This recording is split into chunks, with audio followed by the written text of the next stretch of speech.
Think about the worst manager you ever had. Was it the one whose only move was to tighten the deadlines? When the team was burning out, their solution was to add more pressure. When creativity stalled, they just demanded faster results. They had one tool in their management toolbox, the hammer of pressure, and to them every single problem looked like a nail.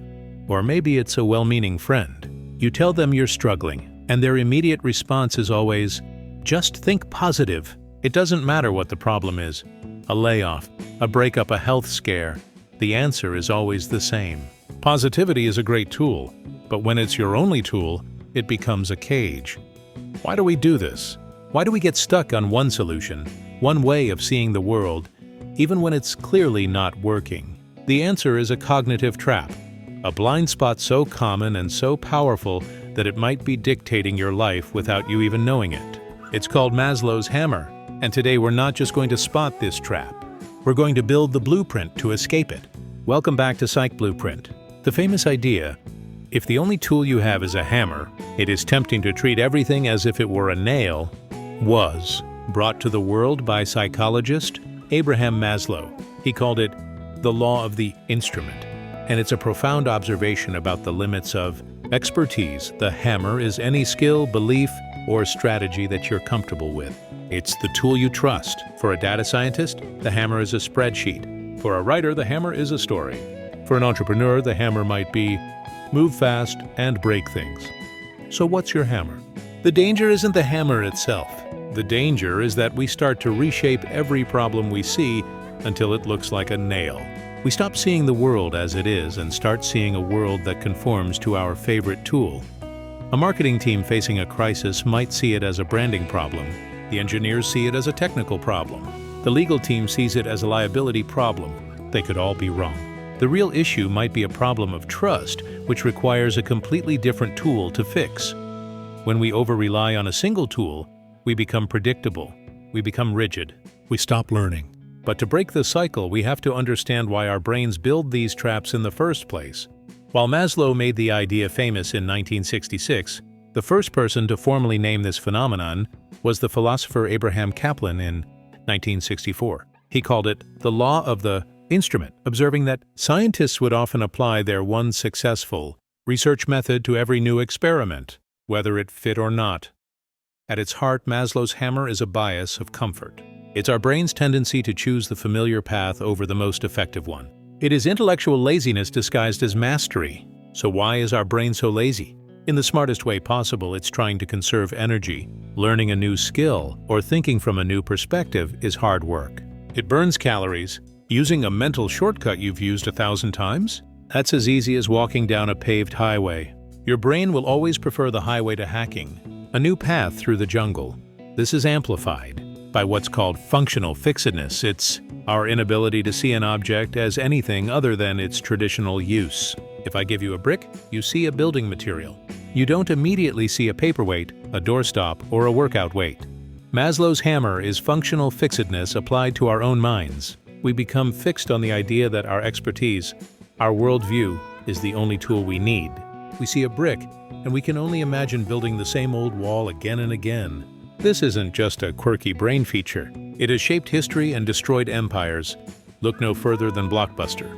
In the early 2000s, their hammer was the physical video store and the late fees that came with it. It was a golden hammer that made them billions. When a tiny startup called Netflix showed up, offering DVDs by mail with no late fees, Blockbuster saw them. But they saw them through the lens of their hammer. They saw a nail that wasn't a threat. In the year 2000, Netflix, on the verge of bankruptcy, offered to be bought by Blockbuster for just $50 million. The Blockbuster CEO practically laughed them out of the room, a decision that would become a multi-billion-dollar tombstone. Why did they refuse? Because embracing the Netflix model meant putting down their beloved hammer. It meant admitting their expertise was becoming obsolete. They couldn't do it. They were functionally fixed on their own success. And when streaming arrived, Netflix was ready to break its own hammer, the DVD model, to grab a new one. Blockbuster was left holding a hammer in a world that now used screws. An even more tragic story comes from the 1840s. A doctor named Ignaz Semmelweis was horrified by the number of women dying from childbed fever in his hospital. He noticed the doctor's ward had a mortality rate 5 times higher than the midwife's ward. The only difference? The doctors performed autopsies on corpses right before delivering babies. His solution was a revolutionary, simple tool: wash your hands. When he implemented this rule, the death rate dropped by 90%. He should have been a hero. Instead, he was destroyed. The medical community of his time was obsessed with complex, grand theories of disease, their hammers. The idea that a problem so deadly could be solved by something as simple as hand washing was an insult to their expertise. They ruined his career, and he died in an asylum, forgotten. They loved their hammers more than they loved the truth. How do we make sure we don't make the same mistake? It's time to build your toolbox. Here is your 3-step blueprint to break free from Maslow's hammer. Blueprint. Step 1. Become an architect of ideas by building a latticework of mental models.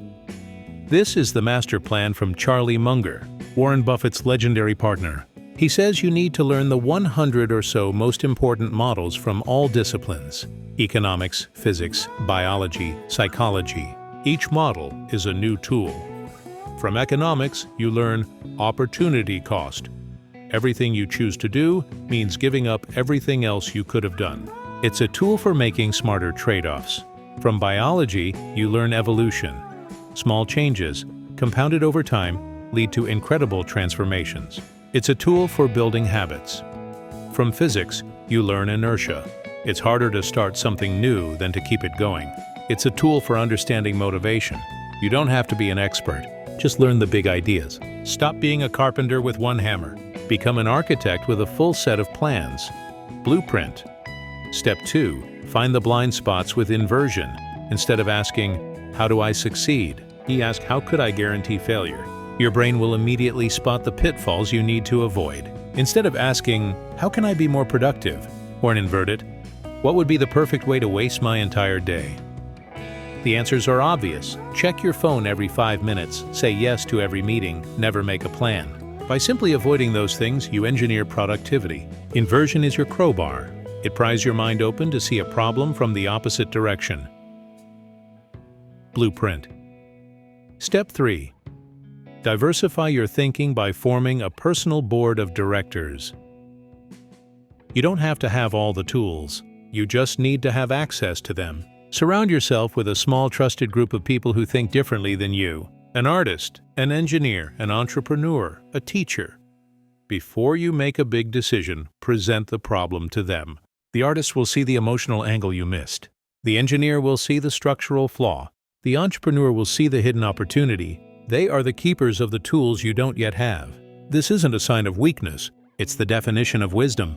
Maslow's hammer isn't a flaw. It's a side effect of success. The moment a tool works, our brain wants to make it the tool. The goal is not to throw away your hammer. Your expertise is valuable. The goal is to recognize its limits. True wisdom is not about finding the perfect tool. It's about cultivating the curiosity to look at a problem and ask, is this a nail? Or is it a screw, a bolt, or something I've never even seen before? It's about transitioning from being a master carpenter to becoming a master architect of your own mind. So I'll leave you with this question. What is the single hammer you rely on most in your life? And what is one new tool you are now inspired to add to your mental toolbox? Let us all learn from each other. Share your answer in the comments below. And if this blueprint gave you a new tool for your mind, hit the like button and subscribe to Psych Blueprint. Let's keep building better minds together. Thanks for watching.